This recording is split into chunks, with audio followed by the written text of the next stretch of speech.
Sif. Allez, traction. Non, non, non, encore avec. Encore avec, mais...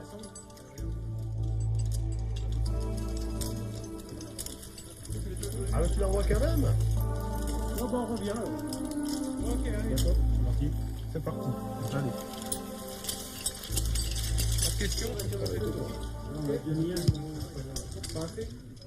La force maximale d'interception, appelée aussi la force de choc, est la conséquence de l'immobilisation brutale par une corde d'un corps en chute libre. Elle est subie par l'ensemble des éléments qui composent un système: ancrage, amarrage, dispositif, charge. Elle est la résultante de 3 facteurs: la nature de la corde, le facteur de chute, le poids de la charge.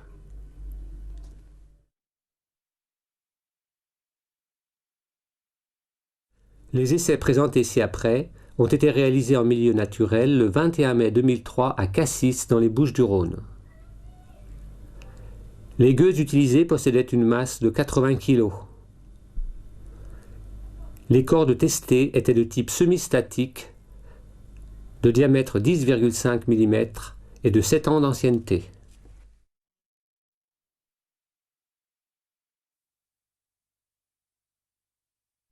Essai numéro 1.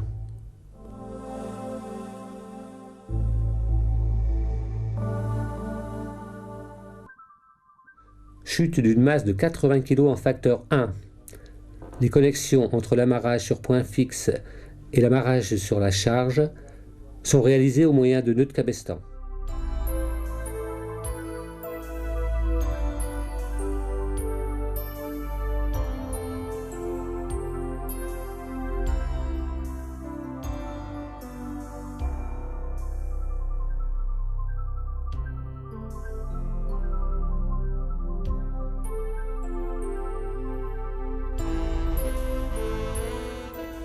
Les nœuds glissent puis se serrent.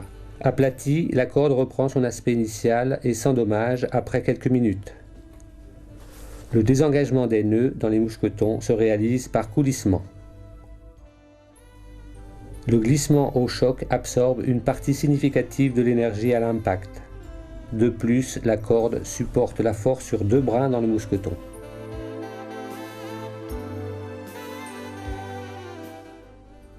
En apposant un repère à la sortie de chacun des nœuds de cabestan, on observe que le glissement, après la chute, est d'une valeur de 15 à 20 cm.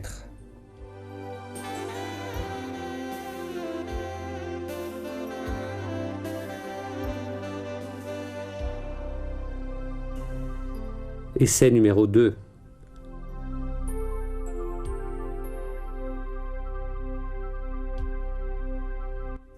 Chute d'une masse de 80 kg en facteur 1. Les connexions entre l'amarrage sur point fixe et l'amarrage sur la charge sont réalisées au moyen de nœuds en 8.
On observe un glissement limité et un serrage du corps des nœuds. Dans celui-ci, la corde est aplatie, ainsi qu'au point de contact avec le mousqueton. Les nœuds sont difficiles à défaire. La corde reprend son aspect initial au bout de quelques minutes et ne présente aucun dommage. Essai numéro 3.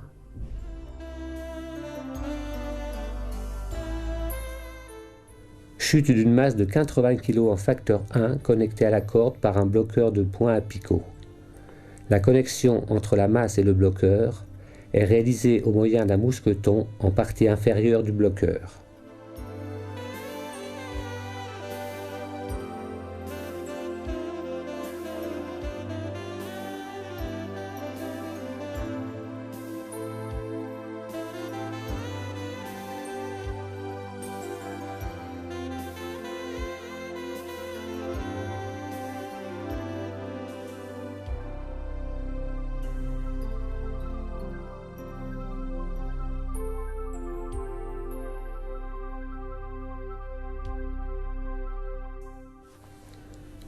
Pour une chute de facteur 1 sur un bloqueur à picot, on observe une rupture systématique de la corde. Dans cette configuration, l'emploi de ce type d'agrès est strictement à proscrire.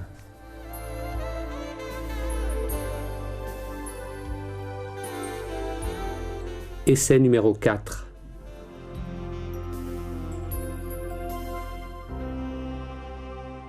Chute d'une masse de 80 kg en facteur 1, connectée à la corde par un bloqueur de point à picot.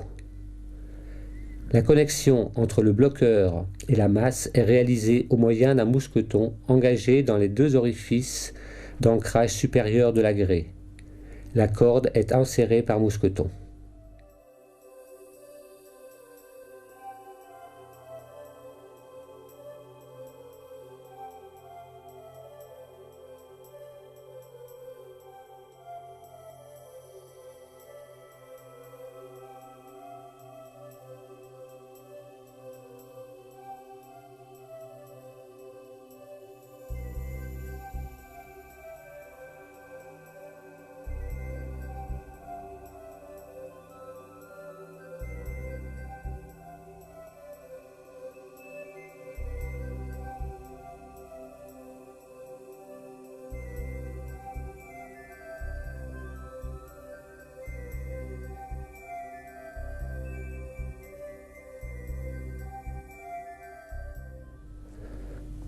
Dans ce cas de figure, si la rupture n'est pas totale, elle est toutefois bien réelle. Seuls quelques torrons résistent et peuvent se rompre à tout instant par le simple effet de la masse retenue. On observe que le bloqueur glisse et entraîne la chute de la masse sur plusieurs mètres. Dans cette configuration, l'emploi de ce type d'agrès est strictement à proscrire. Essai numéro 5.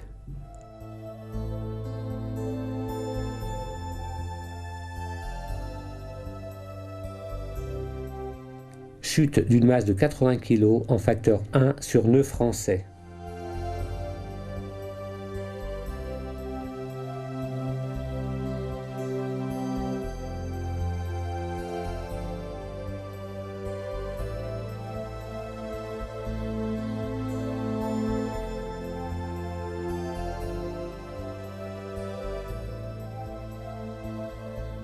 Après l'interception de la chute, on relève un glissement de 2 cm du nœud français sur la corde. Le nœud autobloquant est fortement serré et la gaine de la cordelette a fusionné avec celle de la corde.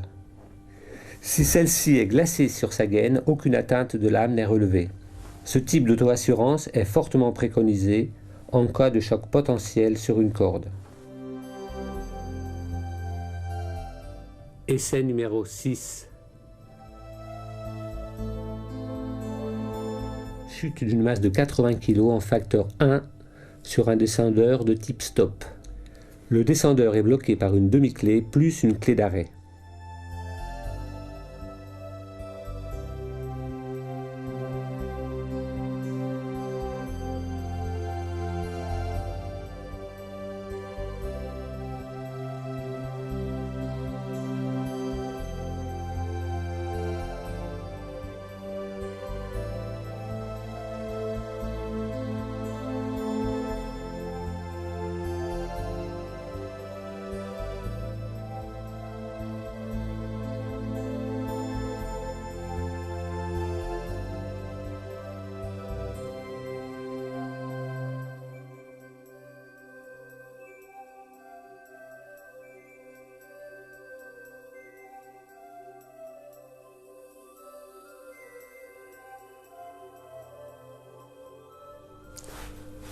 Le mousqueton de connexion du descendeur avec la masse est déformé, doigt partiellement ouvert. De type Titan, ce modèle de mousqueton est réputé pour sa fragilité de conception. Il n'empêche que l'impact subi à ce niveau reste important. Aucune déformation ou autre dommage n'est relevé sur le descendeur. Enfin, la corde présente une déformation irréversible au point de contact avec les flasques du descendeur, laissant supposer une atteinte de lame.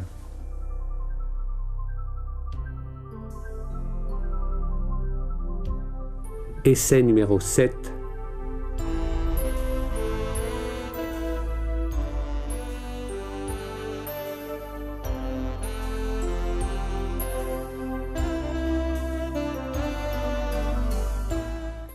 Frottement sur une arête vive de la corde tendue par une masse de 80 kg qui oscille latéralement.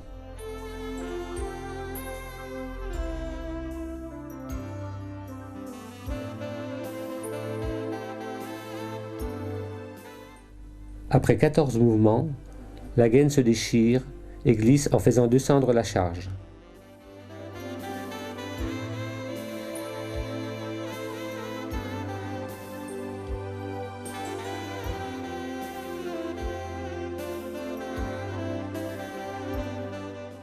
Après 4 mouvements de plus, la gaine est totalement déchirée.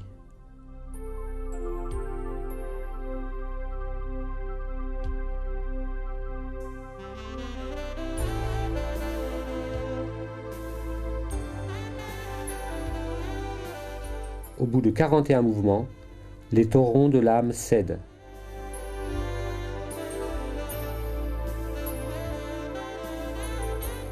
La rupture est totale à 50 mouvements.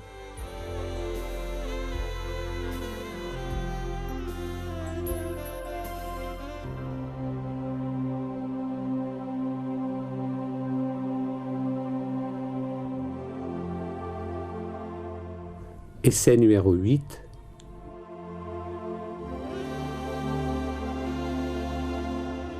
Chute d'une masse de 80 kg en facteur 2 sur un descendeur stop verrouillé par une demi-clé plus une clé.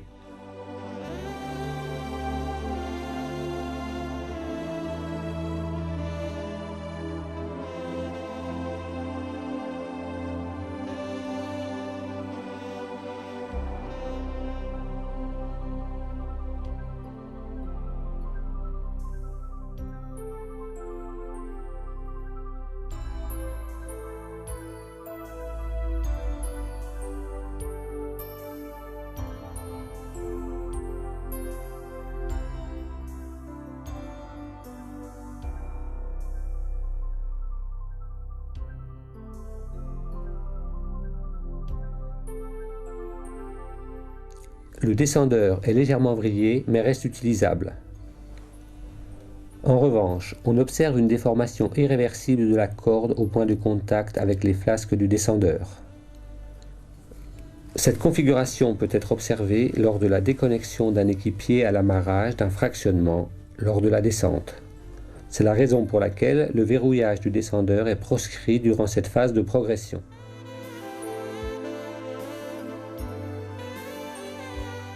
Essai numéro 9.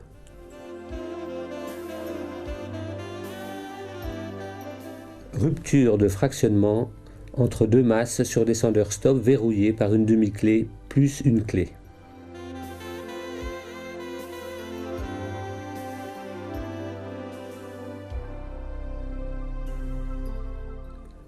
Le descendeur de la charge du haut est endommagé. Il est sensiblement déformé et peut devenir inutilisable. La corde y est écrasée mais non endommagée. En progression sur un équipement aux ancrages intermédiaires non fiables, il est recommandé de laisser 2 fractionnements libres entre 2 équipiers.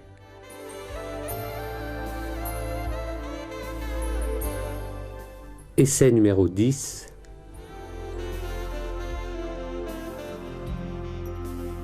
Chute d'une masse de 80 kg en facteur 2 conditionné dans un harnais cuissard.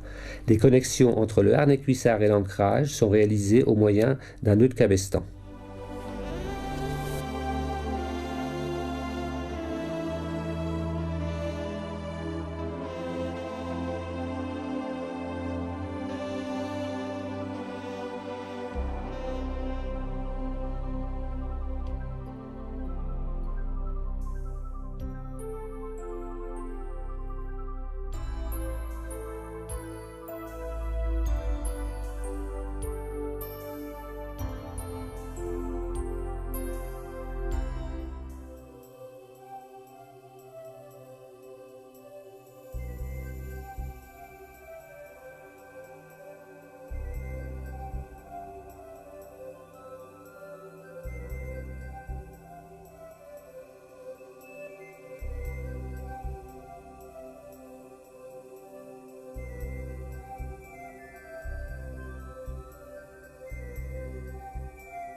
Au niveau de l'amarrage, la corde glisse de près de 40 cm.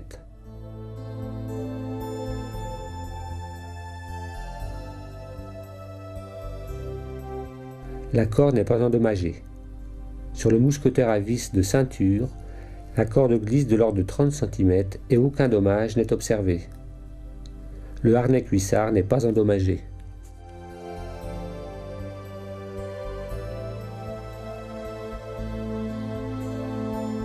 Essai numéro 11.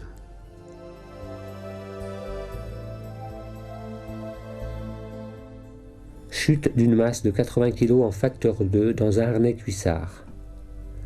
Les connexions entre le harnais cuissard et l'ancrage sont réalisées au moyen du nœud en 8.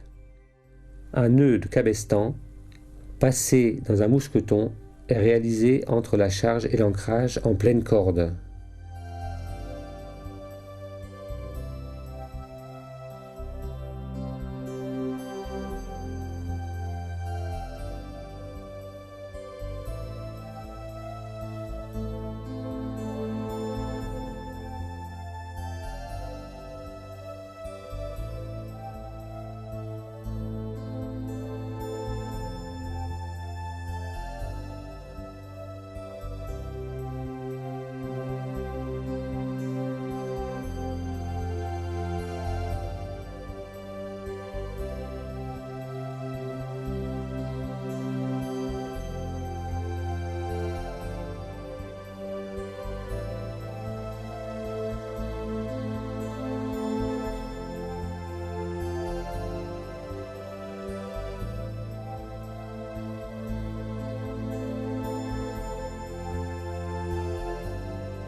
La corde ne présente pas de dommages visibles, le harnais cuissard n'est pas détérioré.